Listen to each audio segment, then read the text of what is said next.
불시 중생 심리불이니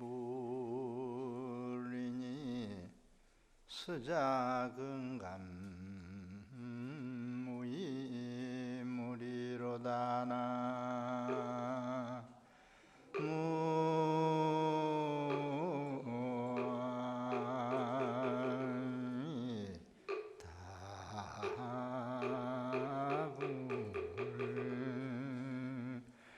욕지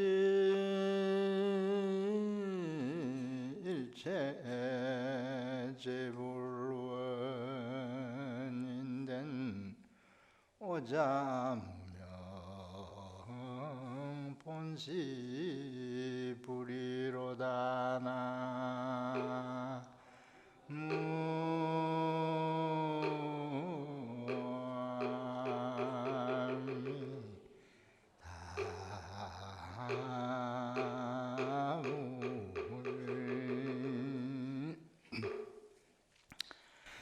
중국 당나라 때 하응경을 깊이 연구해가지고 통달했던 큰 스님들이 많았습니다. 하음종이라는 종파가 생겼는데 그 종파에 5분의 큰 스님 명호가 나와요. 두순 스님, 지엄 스님, 현수 스님, 청양국사 진간 구봉 종밀 선사. 이 하음 오조 스님 외에 또 한 분, 스님인 것 같으면서도 스님도 아니고 도사인 것 같으면서 도사도 아니고 유자인 것 같으면서 유자도 아닌 특이한 분이 계셨는데 통현장자라 합니다. 장자라고 호칭을 했어요. 통현장자. 이분이 이제 하응경을 또 깊이 통달을 했어요. 하음론이라는 함론이라는 논을 쓴 분인데 이분께서 통현장자께서 하응경 내용을 간략히 요약해서 개성을 하나 읊어놓은 게 있습니다. 사국의 개성을 읊어놓은 송이 전해져요. 그 송에 어떻게 설해졌느냐면은 불시 중생 심리불이니 부처라는 것은 중생의 마음에 있는 부처다. 마음속에 부처가 있다 이거예요. 마음 밖에 있는 부처는 진짜 부처가 아니라는 거예요. 내 마음 안에 부처가 있다. 수자근감무이물이라 내 마음 안에 있는 부처를 내 자신의 근기 따라 볼 뿐이지 감당을 한다 이랬는데 다른 게 없다 이거예요. 신심이 깊은 사람은 부처님을 빨리 느낄 수 있고 볼 수 있고, 불교를 믿는 신심이 없는 사람은 평생 부처님 못 봅니다. 못 느낍니다. 그래서 수자근감무이물이라 자신의 근기가 어느 정도 되느냐 거기에 따라 부처님을 느끼고 본다 이 말이에요. 굉장히 근본적으로 이제 이 하음반문의 가장 중요한 뜻인데 욕지 일체 제불원인된 일체 모든 부처님의 근원, 뭐가 부처님인 줄 그 근본 근원을 알려고 하거든. 알려면 오자무명 본시불이라 우리 사람이 수시로 그때그때 감정을 느낍니다.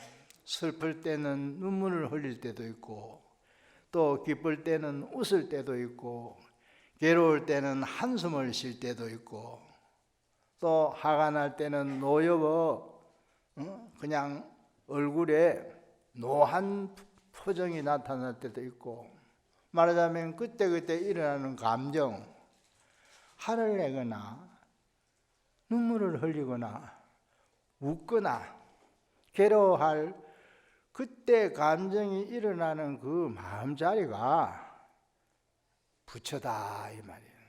다른 데 부처가 있는 게 아니다 이거예요.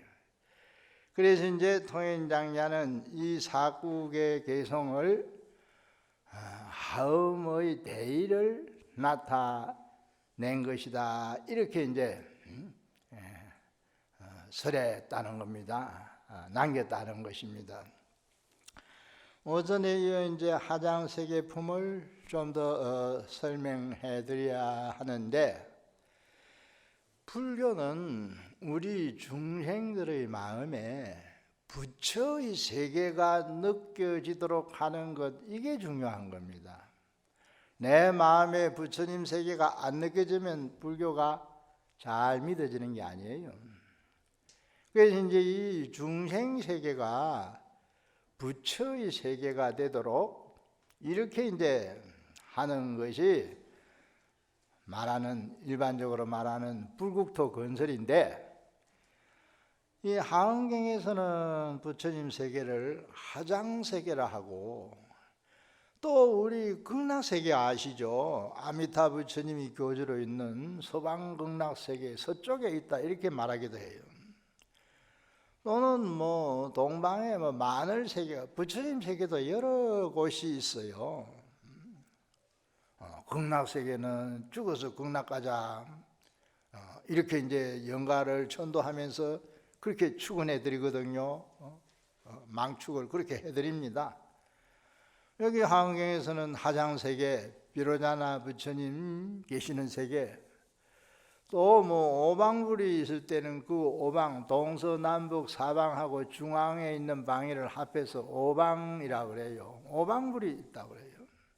동방에 아촉불 세계가 있고, 부처님 세계도 이제 여러 곳에 있다는 거예요.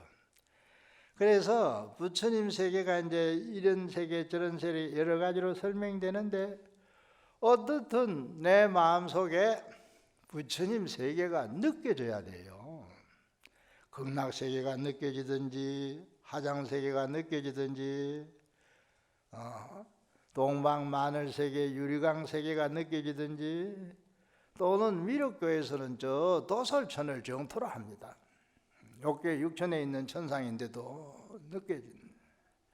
그런데 이 모든 부처님 세계 가운데에 근본이 되는 것이 하장세계다. 왜냐하면 비로자나 부처님이 법신이다 이 말이에요. 법신에 의해서 보신이 있는 것이고 하신이 있는 것이에요. 법신, 삼신불 가운데 법신이 근본이에요. 그래서 우리가 하은 법문을 듣고 참 불교를 점점 깊이 믿어가는 신심의 도수랄까, 이걸 높여갈 때 항상 오전에도 말씀드렸습니다마는 내 마음이 하장세계다. 하장세계, 비로자나 부처님의 국토라입니다. 이 하장세계에는 생사가 없어요. 나고 죽는 것도 있고, 모든 것이 보배로 이루어져 있고, 온갖 장엄이 아름답게 갖춰져 있고, 말하자면 어떤 우리 사람이 마음속으로 어떤 이상적인 것을 그려볼 때 혹은 생각해 볼 때 그 이상적인 것이 다 갖추어져 있는 세계가 하장세계다. 그래서 이제 하장세계에 대해서 설명을 다시 조금 더 해드렸습니다. 이 하장세계도 여러 종류가 있어요. 불찰미진수라는 수치, 그 말이 계속 나와요. 불찰미진수, 부처님 국토를 전부 흙을 부숴 먼지로 만들었을 때 그 먼지수만큼, 우리가 손에 쥐는 흙덩어리 하나 부숴 가루를 만들었을 때 그 먼지수가 몇 개겠어요. 그런데 온 국토를 그렇게 한다는 거예요. 그러니까 이제 상상을 초월한 그런 대수 용어를 불찰미진수 이렇게 표현을 했습니다. 그래서 이제 오후에도 하장세계 얘기를 조금 더 해드리고, 오늘 동지거든요. 나중에는 동지 얘기해가지고 시간 때울 겁니다. 그리 아십시오.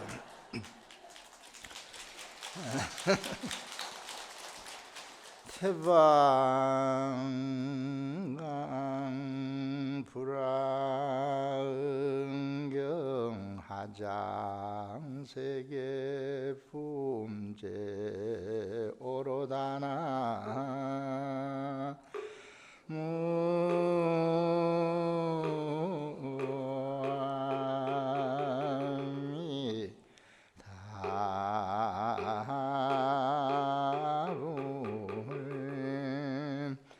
그때 보현보살이 다시 대중들에게 말하였다. 불자 여러분, 이 가운데 어떤 세계가 있는가? 내가 이제 마땅히 설하리라.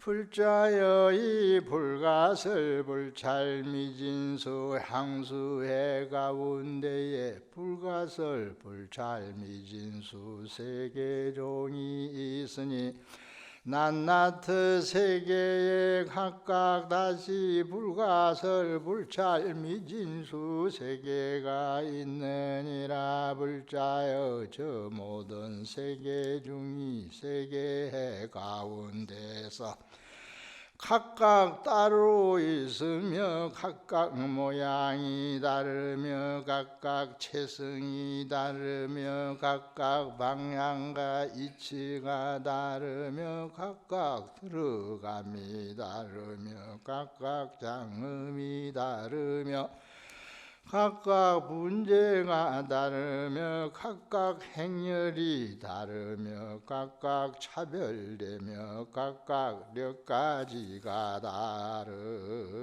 다르나니라나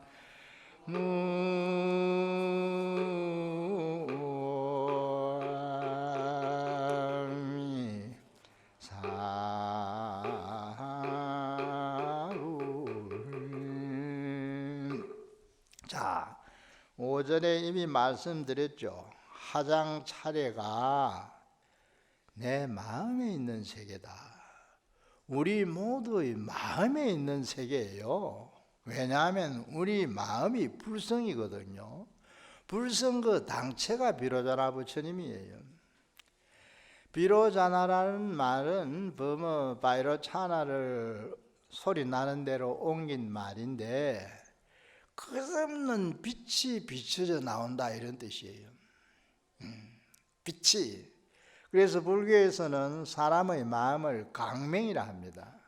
하은경 다른 품에 보면은 보살행에 대해서 설해 놓으면서 보살들은 자기 마음의 빛을 쓰고 산다 이런 말이 나와요. 빛을. 우리는 번뇌를 쓰고 살잖아요. 마음에 일어나는 생각 그게 번뇌인데 번뇌 가지고 이렇게 행동하고 저렇게 행동하고 번뇌 가지고 뭐 이렇게 말하고 저렇게 말하고 신구 이 삼업이 번뇌를 의지해서 일어나는데 중생의 경우에는 보살들은 항상 어둠 속을 밝혀주는 빛처럼 빛이 비춰져 나온다는 거예요. 마음에서. 그런 그 경문이 있습니다. 그래서 이제 비로자나라는 말은 끝없는 강명, 뭐 강맹변조 이렇게 번역을 합니다. 저 대강맹장이라는 법당이 있잖아요. 거기가 비로자나 부처님 모셔놓은 법당입니다. 비로자나가 큰 강명이라 해서 대강맹전 이럽니다. 통도사 법당 건물 중에 가장 오래된 건물이에요.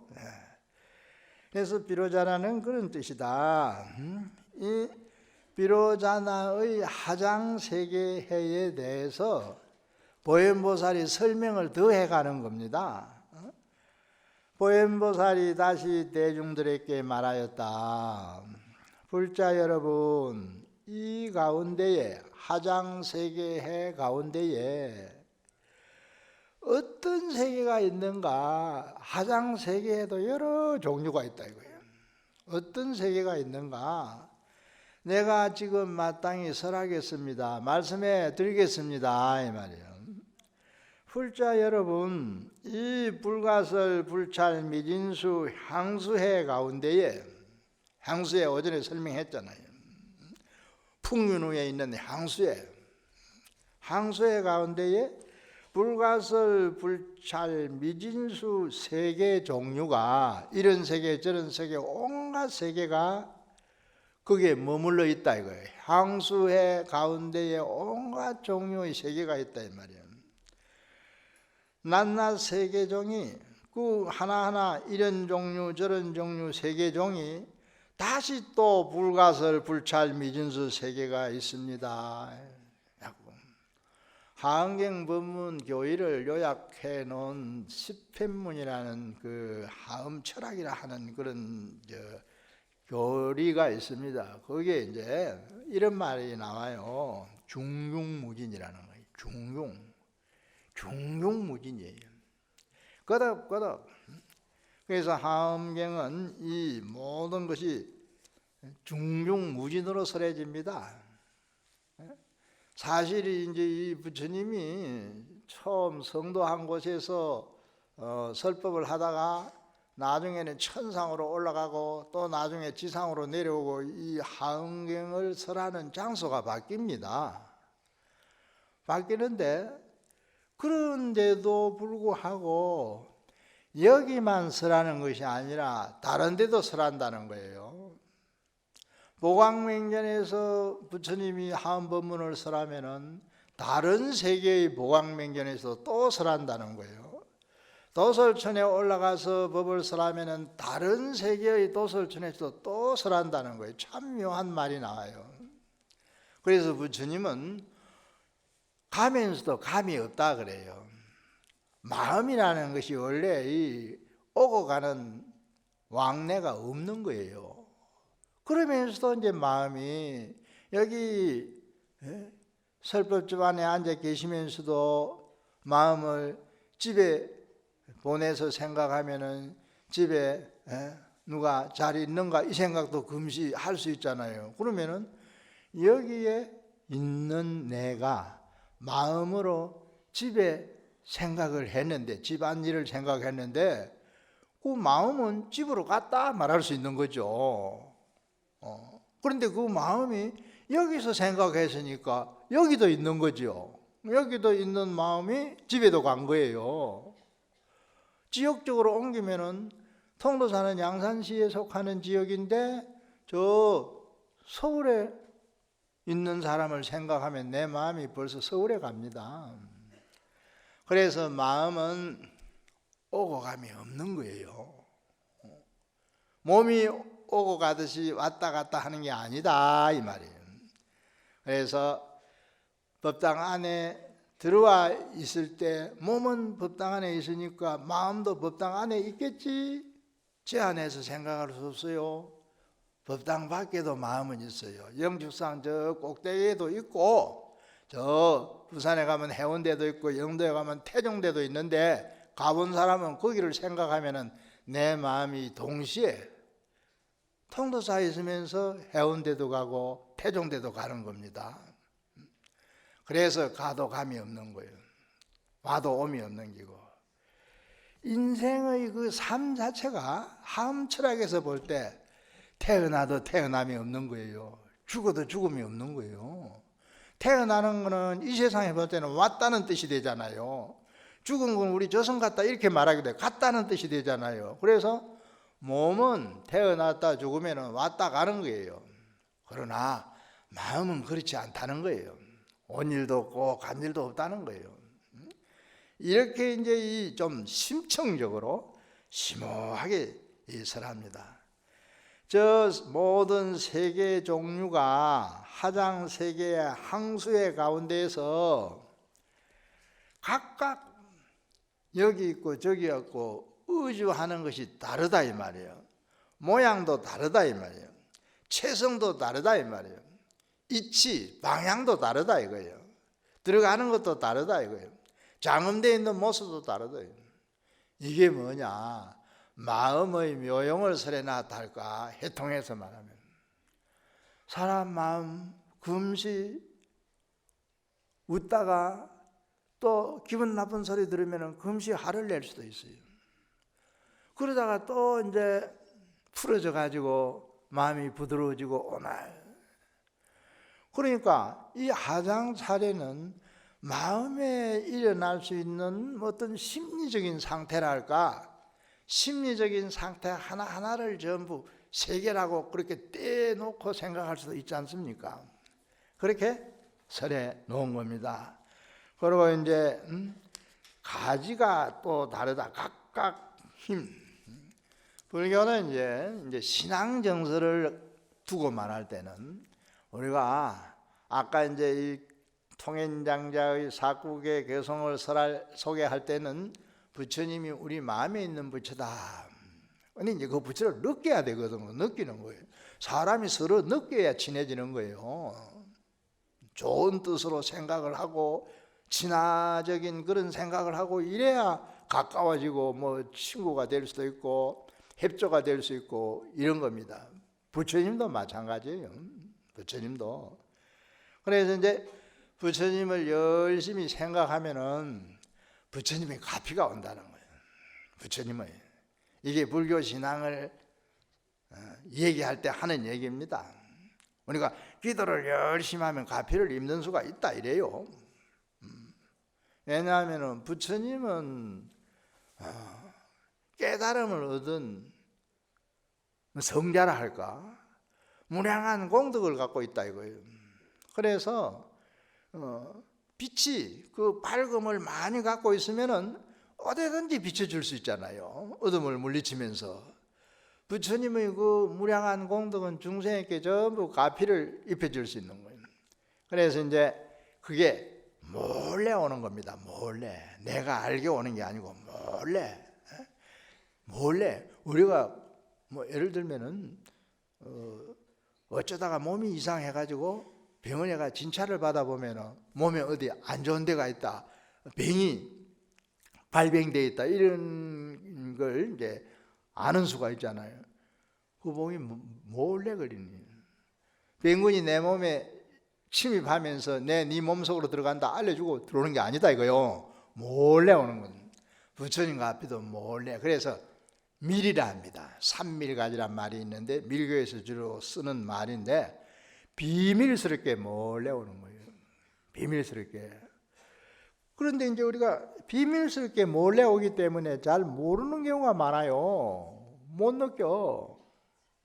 그런데 나중에 어느 때 인연이 참 묘하게 맞아질 때는 그게 이제 뭐 나타난다 할까 자각하게 되는 그런 때도 있는 것이죠.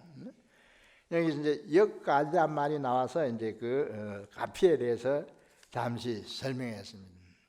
그래서 불교를 열심히 이렇게 믿는 마음을 가지고 꾸준한 신행을 닦아 나가면은 반드시 가피가 오는 거예요.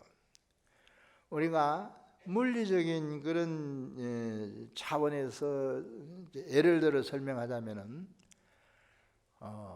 좋은 음식, 영양가 높은 좋은 음식을 먹으면은 몸에 좋은 겁니다. 살도 찌고 몸에 힘도 나고 또 전염병 같은 걸 예방하기 위해서 예방주사를 맞는 수 있습니다.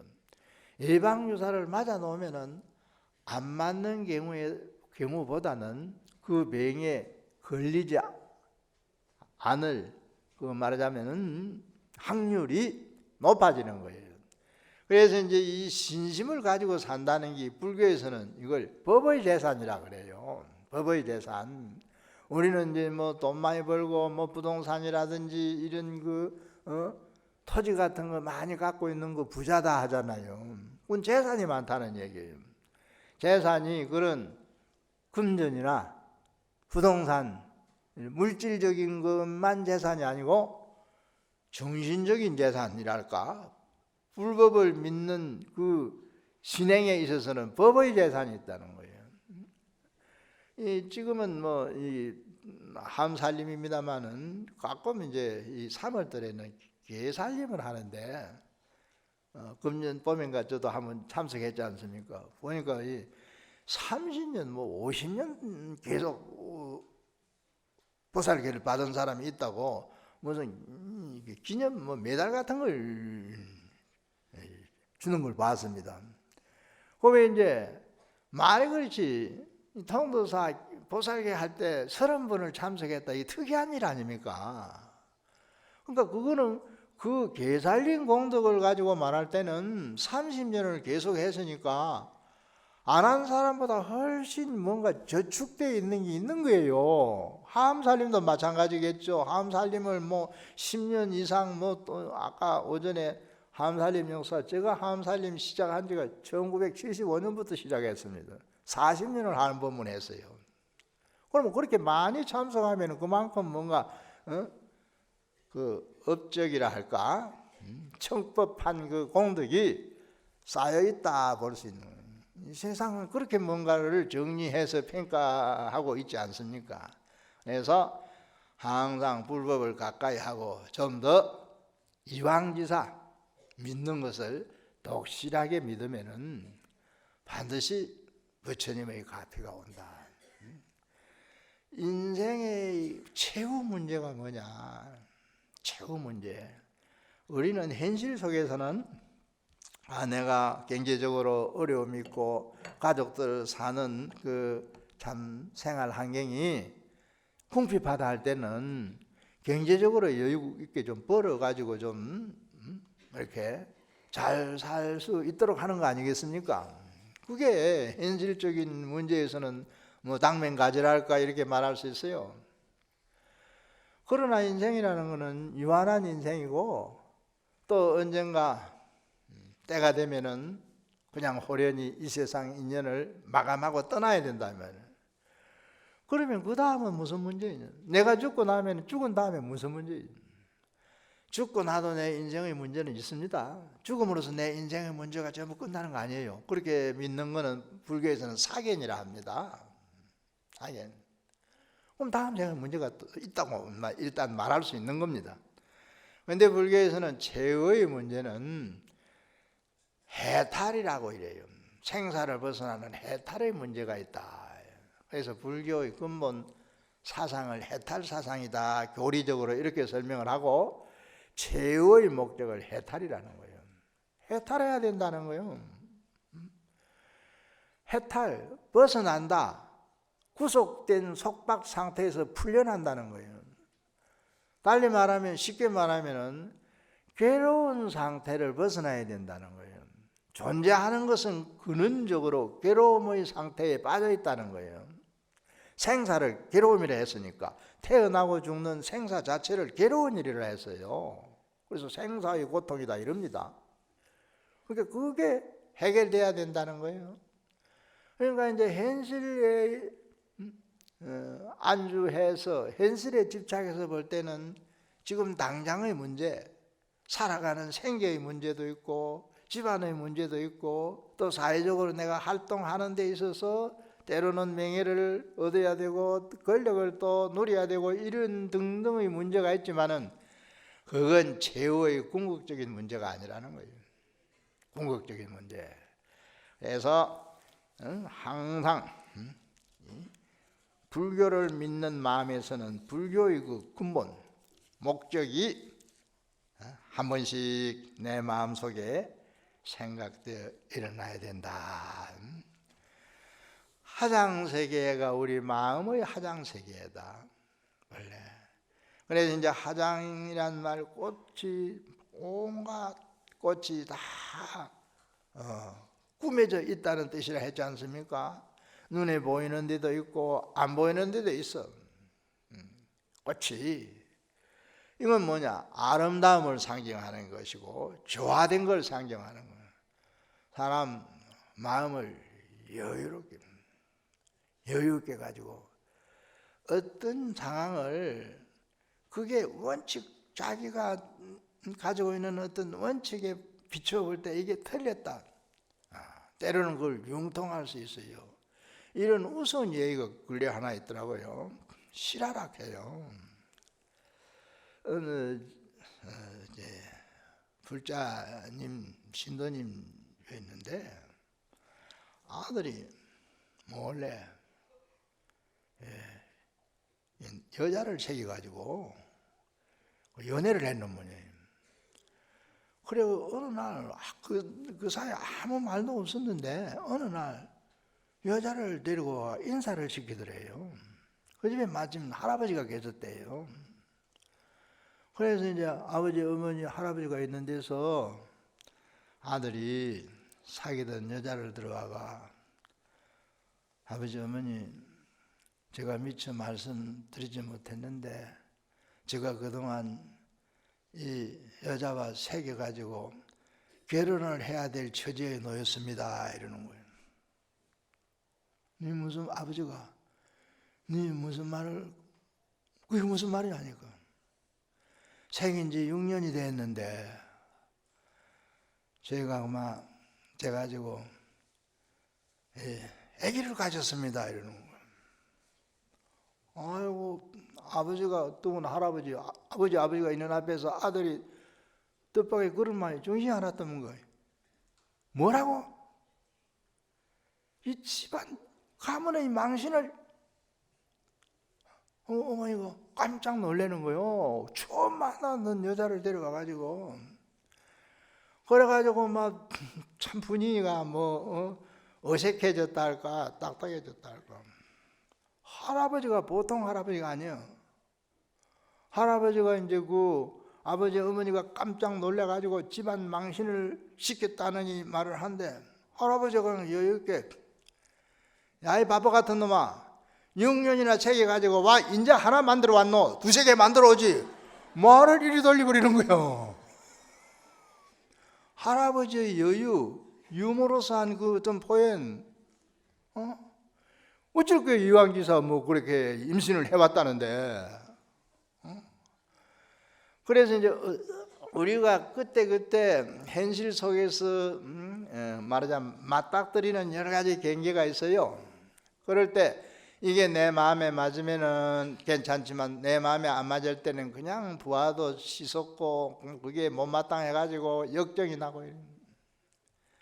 하장세계는 그런 세계가 아니다 이 말이에요. 할아버지의 마음은 하장세계의 마음이다 이 말이에요. 하장세계. 그래서 우리가 마음에 막히면 안 돼요. 정행품이라는 품이 뒤에 가면 나오는데 거기에 이제 하은경에서 가장 중요한 뜻을 가지고 있는 말 한마디가 나옵니다. 선용기심하라. 그 마음을 잘 쓰라. 금강경을 보신 분들은 금강경 가운데서 항복기심이라는 말이 쓰여져 있어요. 그 마음을 항복시켜라 이거예요. 한경 말은 그 마음을 잘 쓰라. 마음이란 말을 똑같이 썼는데 한경전에서는 마음을 항복시키라 이거예요. 이거는 망심, 번뇌, 탐진치, 삼독이 항상 들어있는 마음, 이건 항복이. 성이 날래는 마음 항복시켜야 되는 거예요. 욕심이 지나치게 일어나는 마음 절제해야 돼요. 그 다음에 모를 때는 깊이 생각해 봐야 돼. 치심을 항복시켜야 되는 거예요. 탐진치 삼독은 항복시켜야 되는 거거든. 이게 망심, 번뇌가 일어난 마음이에요. 그런데 보살들은 이것을 극복했잖아요. 진심을 쓴단 말이에요. 진심, 참마음, 진실한 마음.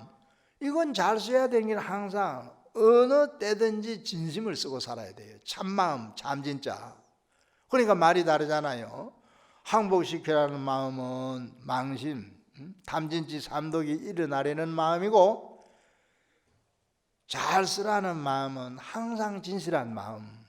그래서 이제 두 경전에 쓰여 있는 말이 뜻이 좀 다르게 쓰여져 있습니다만은 의미를 잘 아셔야 됩니다. 그래서 이제 하장세계는 우리 마음의 세계고, 해통을 해서 말하자면 마음 잘 쓰면은 하장세계가 저절로 만들어진다. 이제 하장세계는 끝냈습니다. 동지 얘기. 동지는 잘 아시다시피 팥죽 먹는 날이잖아요. 동지. 저에도 큰절도 많이 했죠. 올해 팥죽도 드시고. 동지는 잘 알고 있는 얘기를 제가 괜히 또 얘기를 하고 있는지 모르겠습니다만은 1년 24절기가 있는데 절우라고도 하죠. 해가 가장 짧고 밤이 가장 긴 날이에요.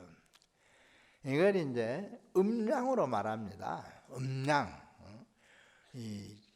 우리 낮의 해를 양이라고 밤에는 달이 뜹니다. 음이라 그래요. 그래서 양력, 음력 두 개지를 쓰잖아요. 달력도. 이제 동질은 양이 작아질 대로 작아져 가지고 음이 최고로 많아진 때예요. 극점에 이르는 거예요. 그런데 동지 시가 딱 지난가 동시에 양이 생기는 거예요. 양이 생기는 거예요. 말하자면 새로운 양이 음의 극점에 이르렀다 생기기 때문에 이때 이제 모든 운이 음은 어두운 기라고 볼 수 있고 양은 밝은 기라고 볼 수 있죠. 어두운 거는 이제 제발 사라져라, 밝은 것만 제발 와라, 이런 뜻이 있어요. 이런 뜻을 가지고 있는 말을 흔히 이제 액을 물리친다 이래서 추객이라 합니다. 그래서 이제 동짓날 이렇게 많이 절에 와서 기도도 하는 것은 뭐 액땜 기도다, 옛날부터 이런 말을 해왔어요. 액땜. 그러면 사람이 기도를 해서 액땜을 할 수 있느냐? 결론을 말씀드리면은 액땜이 된다 이거 말이에요. 액땜이라는 건 좋지 않는 일, 굳은 일, 불행한 일을 당하는 것을 이걸 작게 만들거나 그것이 비켜가도록 하는 그걸 액땜이라 그래요. 액을 막는다는 이 말이다 이 말이에요. 그래서 이제 동지의 세시 풍습에 의하면은 예로부터 그 죄악을 물리치는 기도를 많이 해왔다. 그래서 이제 이날 시가 있어요. 동지도 시가 있습니다. 그 시에 맞춰서 이렇게 액을 소멸한다. 그래서 이제 불교 신자들 경우에는 물론 낮에 이제 해마다 시가 틀립니다. 시에 딱 맞춰가지고 지는 같은 거, 강명지능 같은 거 이런 걸 이제 애우면 좋다고 그렇게 권장한 적도 있어요. 지는 같은 것도 계속 애워 습관이 되면은 그게 뭐 연불을 하는 수도 있고 또 뭐 하음갱 이름을 가지고 연불을 하듯이 진언을 애우듯이 하는 수도 있습니다. 그래서 불교 신행에 이거는 세속적인 그 속죄로서 하는 얘기입니다만은 액을 물리치려는 그런 뜻에서 기도를 하는 풍습이 유지되어 왔다. 네. 그래서 동지는 추객을 하는 기도. 왜 이제 팥죽을 쓰잖아요. 팥죽을 쓰는 게 액을 옛날에는 이 팥죽을 지방 곳곳에 뿌립니다. 요즘은 뿌리지는 않지만은 이 팥죽색을 이걸 민속색이라 이래요. 이걸 지방 구석구석 옛날 시골에는 이제 아래채에 있는 뒷간에도 뿌리고 이랬습니다. 그러면 액이 다 물리쳐진다는 거예요. 그 이제 사람이 이제 팥죽을 먹으면은 뭐 옛날은 이 동지를 설로 친 적도 있었습니다. 중국 주나라 때는 양이 처음 시작하는 때니까 그래서 나이도 한 살 더 먹는다 하고 팥죽을 먹으면은 금년에 몸에 탈이 안 난다 이런 말까지 해왔어요. 이거는 이제 뭐 세속적으로 해온 말입니다만은 그래서 동짓날은 특별히 생활을 한번 정리하고 요즘 이 사회는 이 감정 정리를 잘해야 되거든요. 우리 마음에 일어나는 잡다한 생각 이 정리를 잘하고 살아야 돼요. 정리를. 이 복잡한 세상이잖아요. 이 문명이 발달할수록 그러니까 온갖 사고가 다 나고 뭐 이래. 그래서 마음을 맑게 가지고 항상 신앙 정서에 의해서 자기 믿음을 이렇게 독실히 해가면은 내 마음이 잘 닦아지고 정리가 잘 된다 이 말이에요. 그래서 팥죽을 먹는 것도 추객의 의미가 있고 몸과 마음을 건강하기 원하는 뜻이 있다. 세시 풍습기에 이런 말이 예로부터 전해져 왔다. 건강하시고 새해 잘 맞아주시고 항상 화평하게 잘 사십시오. 나무영상